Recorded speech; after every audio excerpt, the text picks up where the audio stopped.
Hey yo, this is Anime Addiction 00, and this time I'm going to take a look at a game called Solstice Reborn, a 2.5D fantasy MMORPG developed by DNC Entertainment and published by Outspark. You'll probably know Outspark more by Fiesta, because that's their longest running game.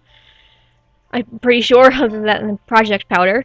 But anyway, I don't see too many 2.5D MMORPGs, unless they're in a browser, but you can tell already that actually it has huge similarities to Ragnarok Online, at least I think so. Because just the way the characters look with the 3D put into it, and it actually looks really nice, but I can't help but compare it to Ragnarok, so you're probably going to hear me do it quite a lot, so just warning you. And actually, this game used to be called Secret of the Solstice, so now it's called Solstice Reborn, because it actually had a huge revamp, and there's a ton of changes, I guess for the better, or for the worse, or you just might not notice it. I can't really remember since the last time I came back, but I did check it out at some point earlier this year when the release was out, and there were some pretty good changes that I did like. Anyway, I guess we should create the character, show you the character customization, and you'll see how it looks. Got your females, you can only pick human, of course, and your stats over here you can't change, that's just what you start out with. And actually you start off as a beginner or Zenian. I also call it the noob or the novice. So yeah, you start off as a beginner, and there actually aren't many options for beginner customization, which I don't kind of like. Like, even comparing this to Ragnarok Online, the sign-in screen, there's of course relaxing music in the background for the character creation screen, but the characters look the same also in terms of graphical style, but there's at least a bit more options with Ragnarok for the beginning customization. I don't know how many you get later or if they're fairly priced in the item shop or anything. So let's just see if we can log in. Ah, shoot. Dang it, I hate names.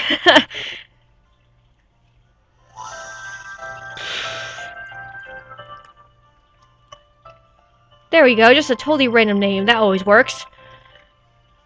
Now let us just start the game and go through this awesome portal over here. Now some of this... Well, hey, you get a guide here. That's cool. I'm probably going to ignore it, which I probably shouldn't. So, I get to choose which city I go to. And it tells me which places it's more suited for. You know, with the classes and whatnot.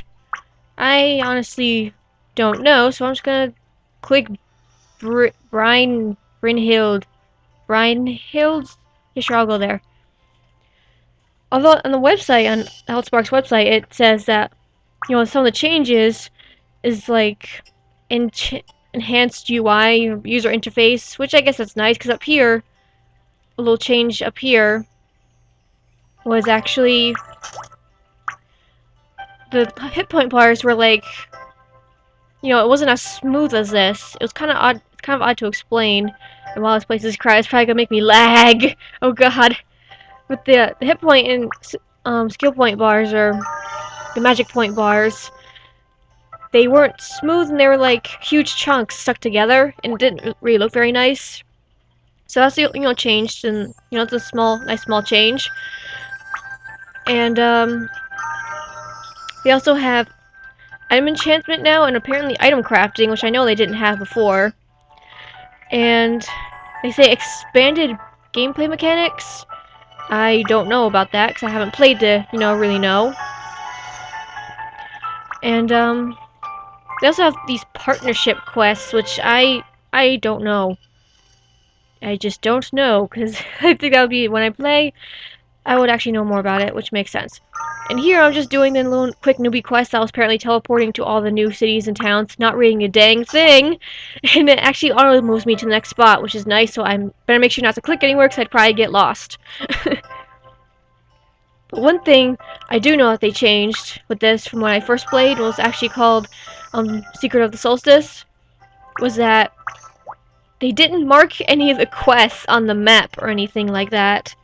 So every level, they would tell you if a new quest popped up, but you could never find it because you would probably forget. So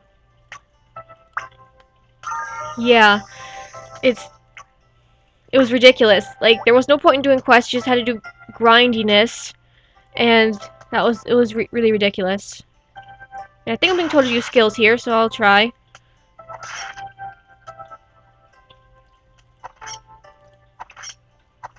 Oh wait, I think I'm done already.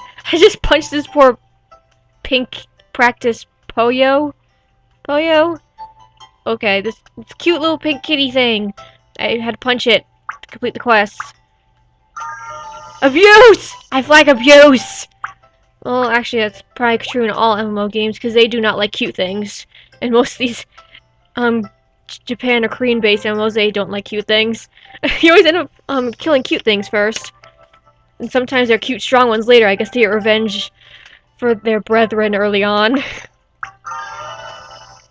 Although, one change I do notice, also with that level up screen you just saw, or the level up animation, I thought it was actually better before. It actually looked like a little angel was popping up, but then again, maybe they changed it because that's also very similar to Ragnarok Online.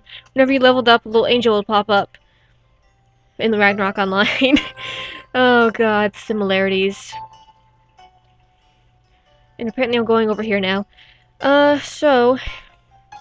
Well, actually, I think Ragnarok Online should mark their quests out loud. Well, not out loud, but actually on the map and such, too, to actually help you out. Because I could never find any quests there either. Just had to talk to whoever the heck looked interesting and see if anything happened or if you could do it. The only quest I ever found in Ragnarok was to make a bow, but I could never do it. I could never collect all the stuff. But as I was saying before, like the similarities, Ragnarok Online, everything, they've got their classes, like, here I'm as a beginner, which essentially, I'm not my actual class yet. I have to pick later, once I do a test. And the available jobs are Acolyte, which is immediately the same exact, name they call it in Ragnarok Online, but, it's not like I'm gonna call copyright or anything, because, that's stupid. But anyway, it's called the Acolyte, which is a good change in basics. I don't see it called that much other than healer, or priest, or priestess, or I don't know, churchgoer, something. I just don't see that too much. So, they have their Acolyte, the healer, and the buffer. They have the magician, the one that with all the mana to kill stuff with explosions and flashiness and stuff. They've got the rogue, which is supposed to be huge, evasion-like. And they got the fighter, the basic, hit you in the face type of thing. And apparently I found a hairstylist, so I guess you can change your hairstyle to something ridiculous now if you'd like. And you should probably have the coupons to do it. Hopefully I don't have to do anything here, because I'm barely reading this. Oh, yeah, I do, but it's not bad. I remember this. For some reason, these little jink or kitties stole scissors, so I have to punch them.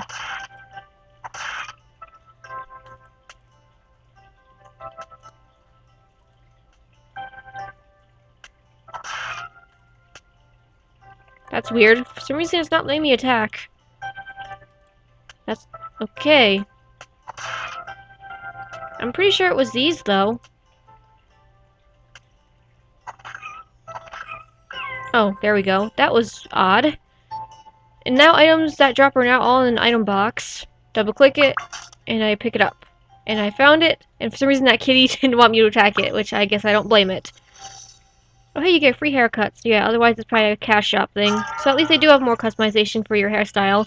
Because the beginning is just really, there's nothing. Basically nothing.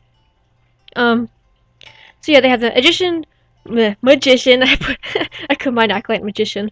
There is magician, acolyte, rogue, and fighter. That's how it was in Secret Solstice, and that was it. Other than the the advanced job classes after that. But actually, ever since the revamp or the sequel or whatever they want to call it, they actually now added 2 more, which is the archer and something called the predictor, or at least that's what they call it on the site. I think they call it something different in the game on accident or on purpose. I don't know. And the archer is an archer. Nothing else to say about that, because you probably know what that is. If you don't, I'd be very surprised. But anyway, they finally got their long-ranged archer type of thing, and they have the predictor, which is what it sounds like to be magic and melee combined, because it just says they use their clubs to smack enemies around, and they'll use their magic to finish it off.